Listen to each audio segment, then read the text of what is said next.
السلام عليكم ورحمة الله وبركاته، اخواتنا وحبايبنا، وحشتونا جدا جدا جدا. صباحة المنتخبات، خناقات شوبير وعضو مجلس إدارة نادي الزمالك اللي بيطلع دايما مع مهيب من دون ذكر اسماء يعني. طاهر وتألق طاهر، اصابات وسام زي ما قلنا، تجهيزات الاهلي، هبد مدحت شلبي، اخبار كتير جدا جدا جدا معانا في فيديو النهارده. كملوا معانا الفيديو الاخر ودعمونا بلايك وشير عشان الفيديو يوصل لاكبر عدد من الناس. هنبدا باصابات المنتخب. للاسف وسام ابو علي عنده كدمه في وجه القدم، في مشط رجله، وتقريبا يعني في حاجه مش مظبوطه، لان الكلام طلع انه استبعد عشان خاطر في مشكله مع حد من زمايله. لما تواصلوا مع طبيب المنتخب الفلسطيني، الراجل ما اداش عقاد نافع ولا كلام واضح ولا كلام صريح. الناس برضو تواصلت مع وسام، برضو كلام مش مفهوم. وسام وصل القاهرة هيخضع لكشف طبي، وفي اتجاه كبير جدا في النادي الاهلي انه وسام ما يشاركش في مباراة الاتحاد السكندري اللي هتكون يوم الجمعة ان شاء الله على ملعب الانتاج الحربي. الاهلي بتجهيزات كبيره جدا وبيحاول يجهز كهربا. طبعا احنا عارفين ان طاهر محمد طاهر في التوب فورمه بتاعته، وطاهر جاهز جدا، وتقريبا طاهر يا هيكون طاهر يا هيكون كهربا هو مهاجم الاهلي ان شاء الله يوم الجمعه اللي جايه. الاهلي بيعمل تجهيز كامل لكل اللعيبه، بيرجع يقيم كل الناس الموجوده عندنا. بيرسيتاو نهايته معانا في شهر واحد. بيرسيتاو هيكون نهايه وجوده معانا في شهر واحد. والاهلي بيدور على سيرد باك، بيدور على باك ليفت، بيدور على راس حربه، بيدور على جناح تقيل كمان نشارك بيه كاس عالم للانديه. التجهيزات على قدم وساق. الاهلي بيشتغل شغل كبير جدا، مش عايز يجيب صفقات تكون اي كلام، مش عايز يجيب اي حاجه ما يكونش ليها لازمه. الحاجه الغريبه، هما حاجتين بصراحه اغرب من بعض. نبدا بيها اللي هو الحمله القذره من جمهور، من بعض جماهير نادي الزمالك وسوشيال ميديا نادي الزمالك على مصطفى شوبير، وازاي مصطفى شوبير يشارك مع المنتخب. يا حبيبي عواد لعب معاك 3 ماتشات. عواد انت بتتكلم، انا مش حاسس عواد شارك، بس انت زعلان ليه ان مصطفى شارك؟ مصطفى ده عامل رقم قياسي ب 10 كلين شيت في دوري ابطال افريقيا، ما حدش في تاريخ دوري ابطال افريقيا عملها، ولا حتى حراسك على مدى تاريخهم. فانت الموسم اللي فات كامل كان بيشارك فيه محمد صبحي، ايام ما كان عواد هربان وزعلان ومتضايق وقاعد في الساحل الشمالي، وهو سابك بتلعب باحمد الشناوي الناشئ بتاعك. دلوقتي بقى عواد حلو عليه سكر، وانت ازاي شوبير يشارك؟ حمله قذره جدا بيشنها كل الناس اللي مش عاجبها الموضوع ده على مصطفى وابناء عاملين، مع ان مصطفى احسن حارس في مصر بعد الشناوي موجود حاليا. مصطفى ده احسن حارس مرمى موجود مع الشناوي في مصر حاليا.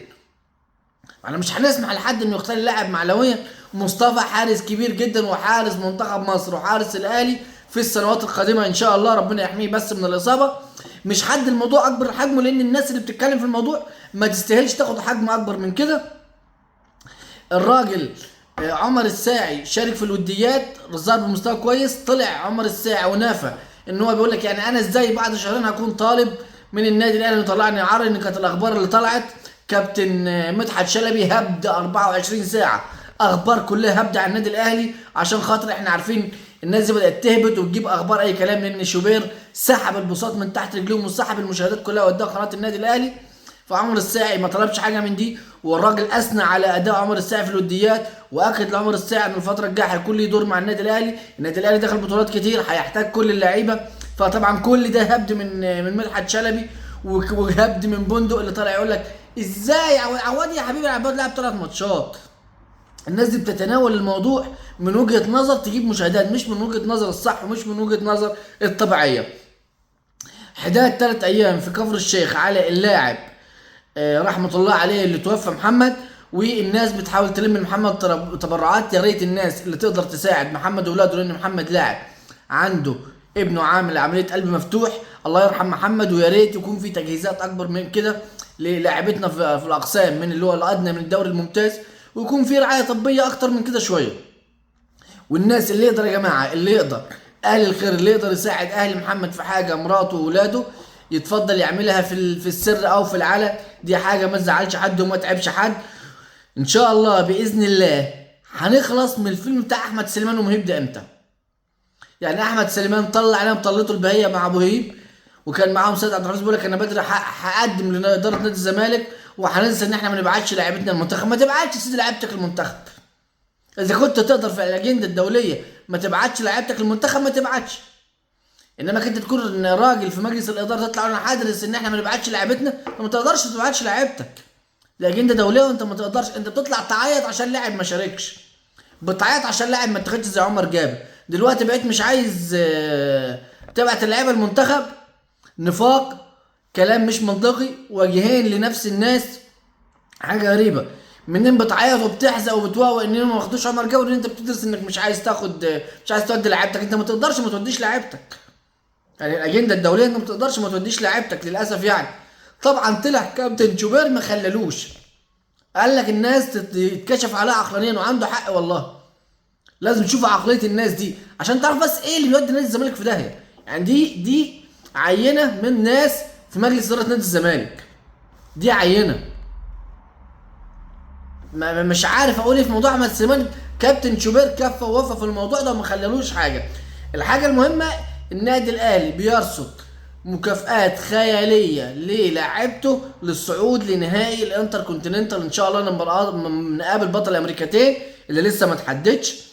الاهلي بيعمل حاجات كبيره جدا وبيعمل تجهيزات كبيره جدا عشان خاطر مباراه نصف النهائي اللي هتتلعب في قطر.